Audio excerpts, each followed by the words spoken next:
Hey folks, welcome to Deer Corner. Glad to see you with me. Went out, sat in the stand this morning,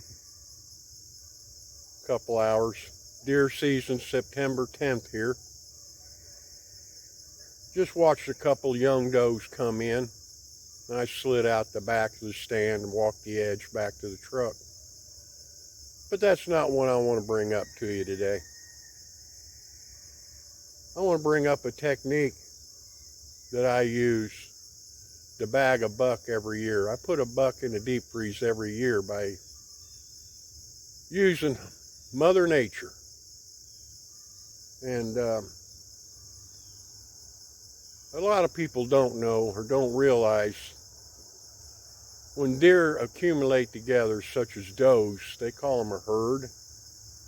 But there are two separate types of herds. And you have to do your scouting spring, summer, fall, and kind of figure out what herd those does are. Now there's does that are going to accumulate together that aren't family. It's just a mixed set of does. And there's a herd of does that accumulate together that are family, that could be 4 or 5 generations together at one time. And I hope to bring a little insight in on what herd of deer, what herd of does you want to target to hunt, because there is a difference. And I can kind of explain why there's a difference. But using this technique I use on targeting doe herds to put a buck in the deep freeze every year. That's what I'm going to try to show you here. Now, this is what I call a misfit herd. It's accumulation of does.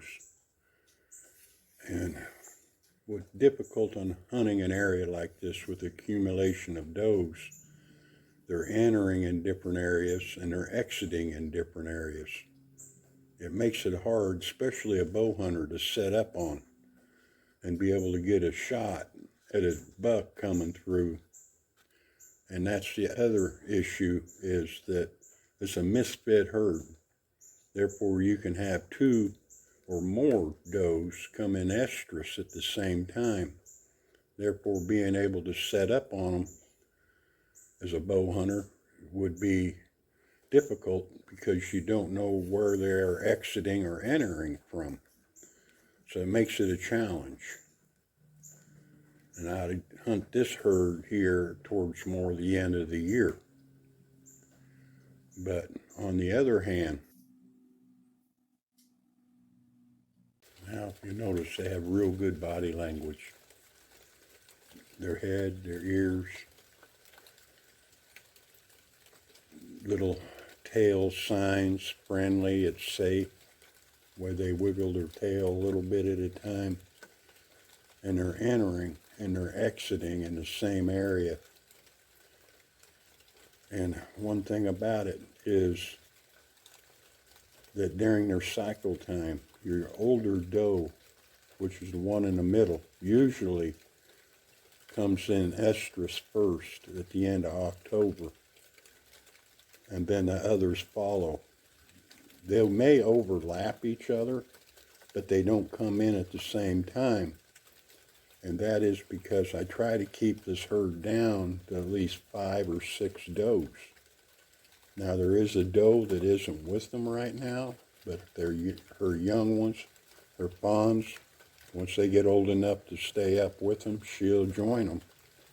But we're going to have to take a couple of these does down this year in order to keep the herd at a managed area so that we can keep them fed and keep them moving through the area and keep them here. But your bucks, on the other hand, your mature bucks prefer a herd such as this. So they're not running all over the area chasing a doe, where they can just follow this herd and have a doe to breed one after another. Therefore, your mature bucks will follow this herd here and stay with it. And it will give you 5 weeks of hunting if you follow the herd and set up with it as they go through their estrus, their rut time on this herd. And this is why I prefer hunting a herd such as this. And this is why I get a buck every year by following a herd such as this. So a family herd is what you're looking for.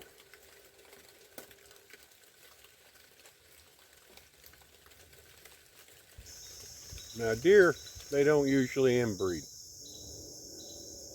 And when they do, they'll either miscarry or have stillborn. And that's Mother Nature's way of regulating deer.